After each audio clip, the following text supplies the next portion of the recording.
હાલો friends, આજે આપણે બનાવીશું કાસા સાબુદાણા અને કાસા બટેટામાંથી પાપડીની રેસીપી. તો તેના માટે આપણે એક બટેટાને સાલ ઉતારી અને પછી લઈ લીધું છે ને તેને આપણે પાણીમાં જ રાખ્યું છે, જેથી કરી બટેટું આપણું કાળું ન પડે. હવે તેના આપણે નાના ટુકડા કરવાના છે. આ રીતે પાપડી બનાવી તમે તેને વ્રત હોય અથવા તો ઉપવાસ હોય તેમાં પણ ખાઈ શકો છો. આ પાપડીને તમે 1 મહિનો દિવસ સ્ટોર કરી શકો છો.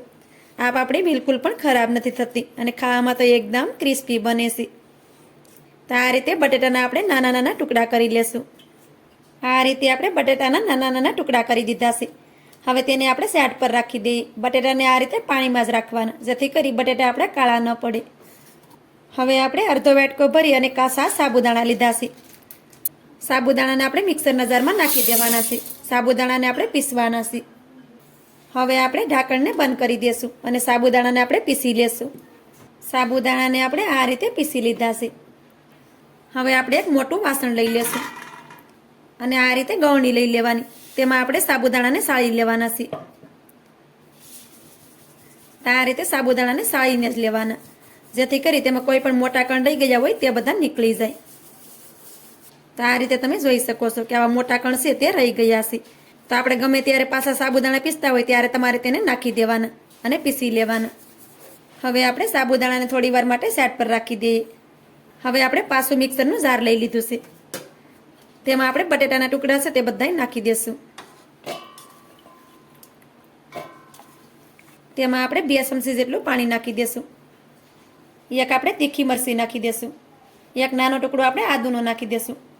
તમે વ્રતમાં કોઈ પણ ચીજ ન ખાતા હોય તેને તમારે કીપ કરી દેવાની. હવે આપણે ઢાંકણને બંધ કરી દઈએ અને તેને પણ પીસી લઈએ. બટેટાને પણ આપણે આ રીતે પીસી લીધું છે. હવે આપણે સાબુદાણા લઈ લેશું. તેમાં આપણે ગળણી રાખવાની અને આ રીતે તેને પણ આપણે સાળી લેશું. તો આ રીતે બધી વસ્તુને ગાળી લેવાની, કેમ કે તેમાં પણ કોઈ પણ મોટા કણ રહી ગયા હોય બટેટાના તો નીકળી જાય. તો આ રીતે આપણે બટેટાને પણ સારી રીતે ગાળી લીધા છે, તમે જોઈ શકો છો. હવે તેમાં આપણે સ્વાદ પ્રમાણે સેંધા મીઠું નાખી દઈએ. થોડુંક આપણે જીરું નાખી દઈએ. હવે આપણે બધી વસ્તુને સારી રીતે પહેલાં તો મિક્સ કરી દેવાની છે.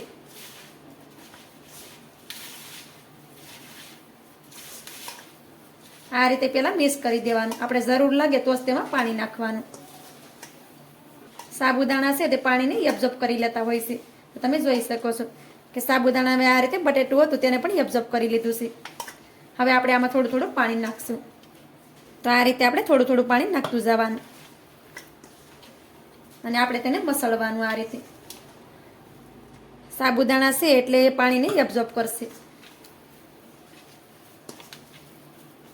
હવે તેની ઉપર આપણે ઢાંકણ ઢાંકી દેવાનું. ઢાંકણ ઢાંકી અને 5 મિનિટ સુધી તેને રહેવા દેવાનું, જેથી કરી સાબુદાણા છે તે સારી રીતે પલળી જાય. 5 મિનિટ પછી તમે જોઈ શકો છો. 5 મિનિટ પછી આપણે જોઈએ તો સાબુદાણાનો લોટ છે તે આ રીતે કઠણ થઈ ગયો છે, કેમ કે સાબુદાણા છે તે સારી રીતે ફૂલી ગયા છે. હવે તેમાં આપણે થોડું થોડું પાણી નાખતા જઈએ અને પાછા તેને આપણે મસળી લઈએ. હવે તેને આ રીતે આપણે મસળી લેવાનું છે. સાબુદાણાને આપણે થોડી વાર માટે રેસ્ટ પર રાખી દઈએ, જેથી કરી સાબુદાણા સારી રીતે પલળી જશે. પછી તેમાં થોડું પાણી નાખી પાછું આપણે મસળી લેવાનું છે, કેમ કે સાબુદાણા છે તે પાણીને એબ્ઝોર્બ કરે છે. તો આ રીતે થોડું થોડું પાણી નાખતા જઈએ અને મસળી લઈએ. આ રીતે આપણે થોડું થોડું પાણી નાખતા ગયા છે અને સાબુદાણાને સારી રીતે મસળી અને રેડી કરી લીધા છે. તો તમે જોઈ શકો છો કે આપણો લોટ એકદમ સરસ બંધાઈ ગયો છે. હવે લોટ આપણે હાથમાં ન છૂટે તે માટે તેમાં થોડુંક તેલ નાખી દેવાનું અને સારી રીતે મિક્સ કરી દેવાનું. આ રીતે તો આપણો લોટ છે તે એકદમ પરફેક્ટ છે. તો આ રીતે આપણે 3 લુવા બનાવી અને રેડી કરી લીધા છે. હવે આપણે પાટલો લઈ લઈશું. પાપડીને વણવા માટે આપણે પાટલો લીધો છે. પાટલાની ઉપર આપણે થોડુંક તેલ નાખી દેવાનું અને આ રીતે ફેલાવી દેવાનું. હવે તેની ઉપર આપણે 1 લુવાને રાખી દઈએ. આ રીતે તેલ લગાડશો તો આ લોટ છે તે પાટલા ઉપર ચોટશે નહીં. હવે તેને આપણે વણી લઈએ. તો આ રીતે નિરાતે તેને વણતું જવાનું અને મોટી રોટલી વણી અને રેડી કરી લેશું. કિનારેથી તે ફાટી જશે, કેમ કે તેમાં આપણે સાબુદાણા નાખ્યા છે. જેટલી રોટલી આપણાથી પતલી થાય તે પ્રમાણે આપણે તેને પતલી વણી લેવાની છે. આ રીતે તો આ રીતે રોટલીને આપણે પતલી પતલી વણી લીધી છે. હવે આપણે આ રીતે કાંટા ચમચી લેવાની અને આ રીતે તેમાં ગોલ કરી દેવાના છે, જેથી કરી પાપડી છે તે એકદમ ક્રિસ્પી બને. હવે આપણે આ રીતે ઢાંકણ લઈ લેવાનું છે અને તેને આ રીતે નાની નાની પૂરી કાપી લેશું.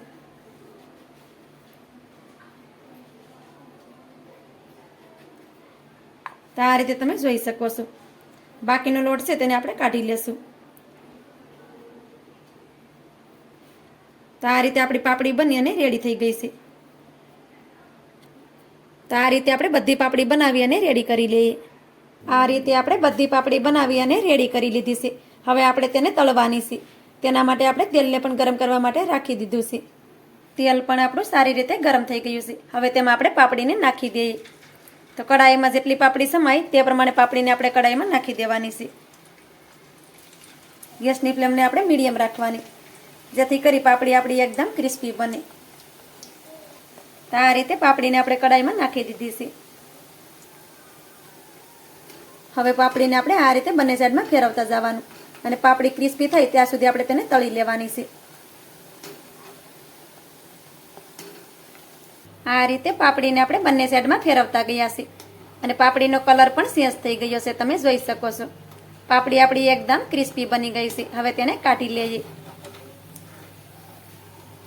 પાપડી ક્રિસ્પી થઈ જશે તો એનો કલર પણ આ રીતે ચેન્જ થઈ જશે. પાપડીને તમે જોઈ શકો છો કે પાપડી એકદમ ક્રિસ્પી બની છે. તેને આ રીતે થોડી વાર માટે સ્ટેપ કરશું તો તેમાં તેલ હશે તે પણ નીકળી જશે. તો આ રીતે પાપડીને તમે જોઈ શકો છો કે પાપડીમાં તેલ પણ બિલકુલ નથી રહેતું અને એકદમ ક્રિસ્પી બની છે. હવે તેને આપણે એક ડીશમાં કાઢી લઈએ. હવે આપણે આ જ રીતે બધી પાપડીને તળી અને રેડી કરી લઈએ. આ રીતે આપણે બધી પાપડીને તળી અને રેડી કરી લીધી છે. પાપડીને તમે જોઈ શકો છો કે પાપડી આપણી એકદમ ક્રિસ્પી બની છે. આ રીતે પાપડી તમે પણ ચોક્કસથી બનાવજો. તો મારી આજની રેસીપી તમને સારી લાગી હોય તો લાઈક કરી કોમેન્ટ કરી દેજો. ચેનલ પર નવા હોય તો ચેનલને સબસ્ક્રાઈબ કરવાનું ભૂલતા નહીં. તો મળીએ એક આવી જ નવી રેસીપીની સાથે. ત્યાં સુધી બધાને જય માતાજી.